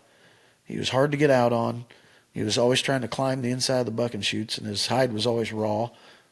And I thought, well, there you go. I'm going to call him Rawhide because of that, and that name stuck in my head. So, and he was a gray bull. And it's probably better that you named some of those bulls. You let us name probably too many when we were kids. Yeah. Scooby-Doos and Mufasa. But we were glad you let us be involved. Yeah. Okay, but anyways, about the Rawhide. So those are 3 great reasons to name it Rawhide. Well, the other thing about the Rawhide in its infancy, the way I did it, I realized when I was doing the televised bull ridings that The bucking chutes were the anchor for the equipment, because I was setting up in these sports arenas that were telling me you can't tie to anything in the building. So the only thing that's going to support that is any kind of bracing you might have, or the number of pins that you put behind the bucking chutes. So, I learned early on that those bucking chutes did more than just serve as bucking chutes. They were anchors for everything. I'd build everything from the bucking chutes back, where the bulls were housed. So I knew that when I built my portable corral on wheels, I was going to have a main frame that was served as the trailer, because to be kind of like what my bucking chutes were. But I'd have to have an axle on it, and I'd have to have a tongue on it. And then I'd have to get it off the ground. And literally off the ground. And the whole time I'm working on this, it's just not dawning on me where I'm getting some of these ideas. Because there'd been folks that had squeeze chutes that you jacked it up and took the wheels off and set it down to use a squeeze chute. There were some loading chutes like that. I'd never seen anything like what I was doing. And even the portable corral on wheels before me, it stayed on its transport wheels. It was nothing at all like what I was trying to pull off. But a couple of years after I start Rawhide, and I'm starting to build and sell portable corrals, it dawns on me one of the inspirations for what I was doing. And it went full circle all the way back to Gerald Roberts. Gerald Roberts' brother, Ken Roberts, who was a world champion bull rider in the 40s, was like Gerald. Those guys were very creative. They could come up with things. They were smart, besides being good cowboys. Gerald, Slim Pickens, and Casey Tibbs were putting on an event in L.A., a Bulls and Broncs and a bullfight event in the 50s. And Ken hired a guy in Strong City, Kansas, to build him a set of bucking chutes. And he says, you're going to build us a set of bucking chutes. I talked to Gerald about it years later. A set of bucking chutes that we can pull down the highway and set up for these events. So these bucking chutes were built with a fifth wheel and a kingpin, so you could back up to it with a semi to pull it. It had 4 really large transport wheels in the back, and had these 2 bottle jacks that went with it that you'd jack up like the old days, the old style jacks. You'd raise the rear end, take the wheels out from under it, and set it back down. And when I was a child growing up in Abilene, whenever it was rodeo time, I made sure I was at their fairgrounds, getting ready to watch what was happening. Abilene didn't have a rodeo arena. They had a very large baseball diamond with a grandstand. And each year for the rodeo, they'd set up portable equipment for the rodeo. So I'd go over there to watch. So when I was like 9 years old, they had hired Ken to come back and show the new guys how to set this stuff up. Because in the 50s, there was an accident and some people got hurt. The Roberts family had to sell their business, their rodeo business. They still had those bucking chutes, and they had to sell them at auction. So the Abilene Rodeo and Fair bought those bucking chutes. So when I'm a little kid, each year they'd pull them in. The panels are all on the inside of the bucking chutes. They'd jack it up, take the wheels off, set it down, and start setting panels up. So I ride my bicycle over there, and I'm watching all of this. And I have to get inside there to see up close and personal what they're doing. And the old boy, and I think it was Ken Roberts, said to me, if you're going to be in the way, kid, you just will help. So he handed me a bucket of pins and said, every time we get 2 of these panels next to each other, hand us 2 pins. And I walked around and helped him put those together. So then I watched those bucking chutes be assembled every year, my childhood, until I was a freshman in high school. When I was a freshman in high school, the bucking chutes were sold at sealed bid. Saddle Club bought them. And Abilene got themselves some new bucking chutes in 1979. And after I realized this, after I get going with Rawhide, And I realized, those buck and shoots and their wheels and all that were the influence for what I eventually did. I sought out someone with the saddle club, and I asked them if they were interested in selling those buck and shoots. And so we ended up trading. I built some panels for them to close off that end of the arena, and I loaded those buck and shoots and I brought them back to Rawhide. And they're behind my shop to this day. I haven't fixed them up yet. And every time I look at them, I think of, that's what I was thinking. Take the wheels out from under it, set it on the ground. The panels are with it. In a similar way as what I've done. The thing I added to it was my pinning system and the ability to fold that stuff up on the sides. And the way my pinning system also allows for uneven terrain, which was something that those guys were having a level pad put together for them. And the hydraulics. And the hydraulics. That's a big, game changer for people. But I didn't have that initially. True. Initially, I had a screw jack on the front, and I had a screw jack for a semi on the back with a long handle, and you'd have to crank it to raise it up. I just needed to get it off the ground so I could get the wheels off the ground. Then I wanted to set everything back down, because with my invention, the panels were sitting on racks that once the frame set on the ground, then the panels set on their wheels, and then the racks left the panels. So then there was no having to pick anything up. You just rolled it away from the frame. So I had to have the frame sitting on the ground. So I did that for a corral or two, and it was too much work. So then the third corral, I went with the same style of jack, but I bought an electric motor that you could put on that jack, and then I put a switch on the front and a battery, and you just hit a toggle switch, and it screwed that jack for you. It was kind of loud, but it accomplished it. But then the more I looked at it, the more I thought, I need something hydraulic that's quieter. So I said, I know I've seen campers that they press a button to take their camper off their pickup, elderly people. So I looked into what was called the Bigfoot jack, and I bought one. And in the early 2000s, my cost on one of those things was like $1,000. They worked. They raised that whole thing up, and I could take the wheels off, but it was extremely slow. And I got impatient with it. So I thought, you know what? I need to learn hydraulics.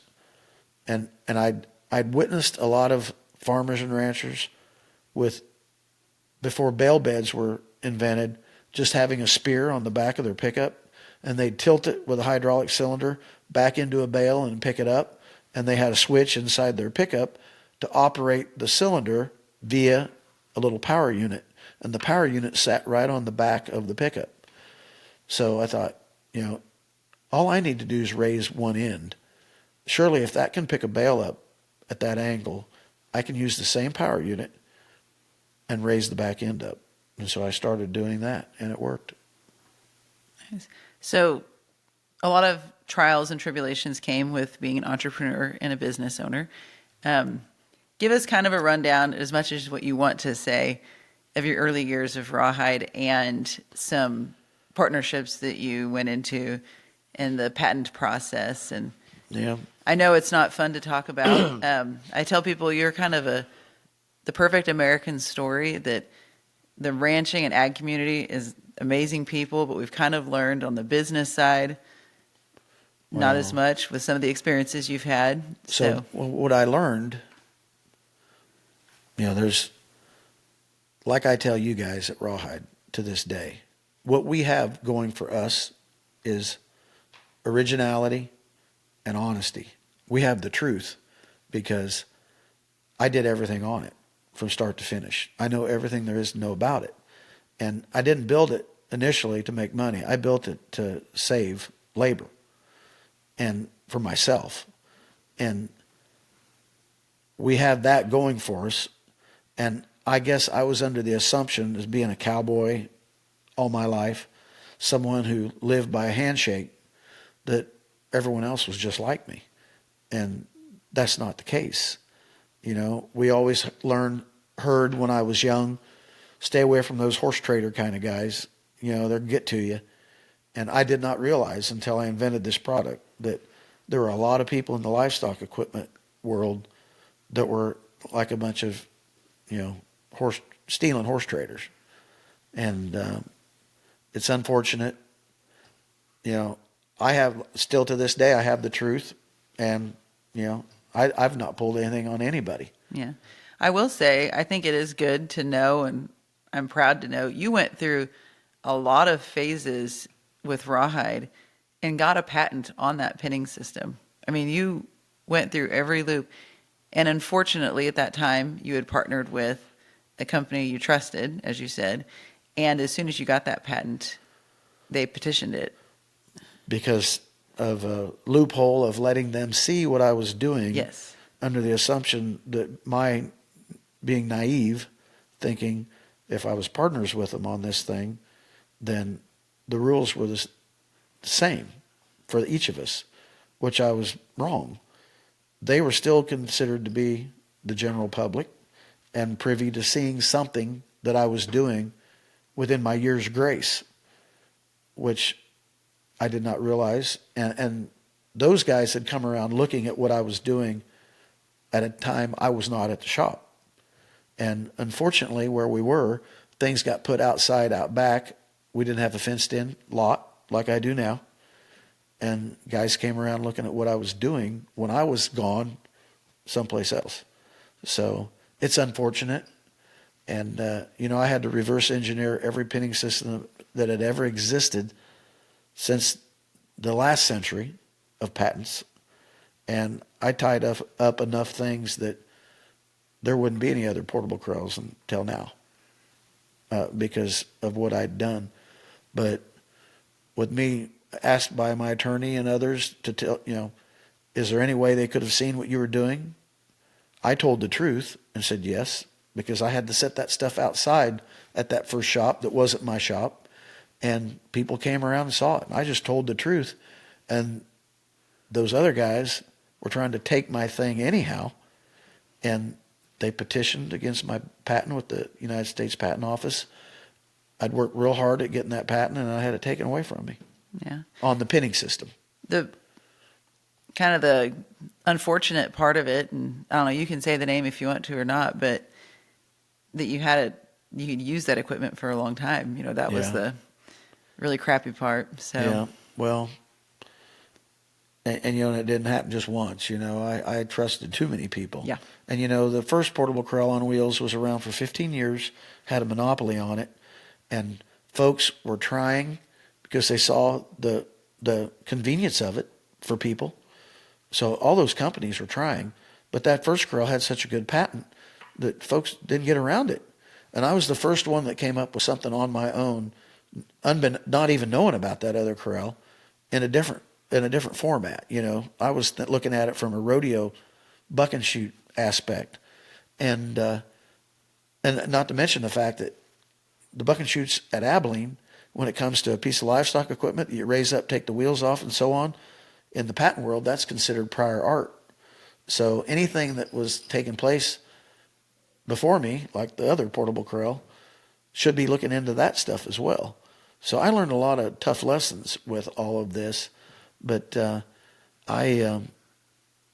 unfortunately, I'm the most copied piece of equipment on the planet. But I did learn this, though. We still have our, you know, we're the originators of this style. You know, I've been copied to death. That first one's been copied once. You know, it's just too labor intensive. I worked really hard on all those things that I did, not knowing a lot about patents. And that's the unfortunate part for me and the whole thing. That's why now, anytime I make changes, I patent those changes from the lessons I learned with that. And that could be a lesson. You know, a lot of people ask about entrepreneurs, what advice you have. And I have a brother-in-law who's always inventing things and wanting to come up with stuff. And I've just told him, patent, don't show anybody anything whatsoever and talk to somebody first. And it is what it is. But I will say, you've proven over the years, just from us talking from, horse trainer to bull riding and then to Rawhide, but you reinvent yourself. And I think at Rawhide, what you did, everybody has kind of copied your original. But when you came up with the processor in 2009, I will fight anybody on the fact. I mean, that is the best portable corral in the market, hands down. Even the people that are trying to copy that version can't even get close to what you have, because you've also protected things with the patents. Right. And so I think that's why you're still here. I mean, when I tell your story to people, and I was playing college basketball when that first went down, and I remember telling my coaches and teammates what was going on. And I mean, we were afraid it was like, that was it. Rawhide was going to be done, and you were going to be done. But Mom came back and joined you, and you guys have just grown and gotten in you're in bigger facilities, and you've made all these changes. You have the Rancho Deluxe now, largest portable corral, the processor. I don't know. I think it's a testament that we're still here today, and we're talking on a podcast about it. Well, and one of the other things that we do is we take care of our customers. Yeah. I don't care if they have a corral in Alaska and something happens to it. If something happens to it that I feel like it had something to do with my engineering, I take care of it. And there are corrals that I know people have done things to them on their own, just doing it wrong. And I still fixed it for them because they were excited when they bought it. They were excited to be able to do what they were going to be able to do with it. And then when they tried to use it, something might have happened. And I've sold thousands of corrals for the last 20-some years, and I've not had to take care of too many. No, but definitely. I have made sure, because bad news always travels faster than good news, I've made sure that I take care of my people. But I set out to do something to help them. I didn't set out to build something that was going to hurt them. And some of those other companies that copied me, that I was actually in a partnership of some sort with at one time, they just blow customers off.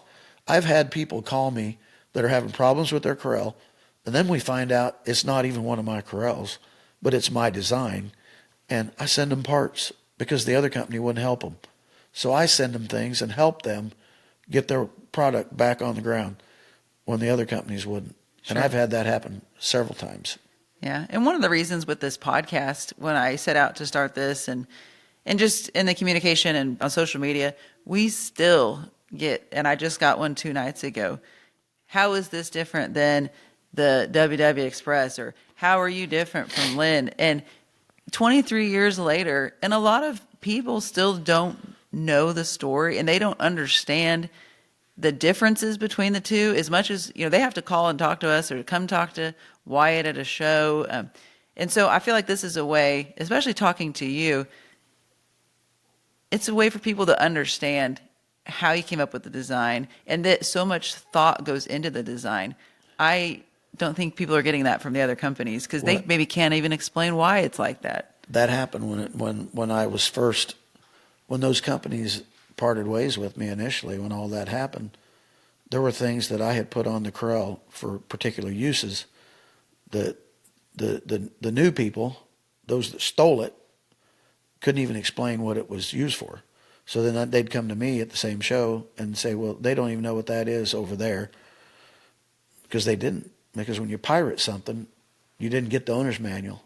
Yeah. The owner's manual was in my brain at the time, and there's thousands of pieces on every corral, and I came up with every one of them. And there's a reason for each of them, and there's a way it's supposed to work. There's a way you're supposed to operate it, and there's reason for all of it. Yeah.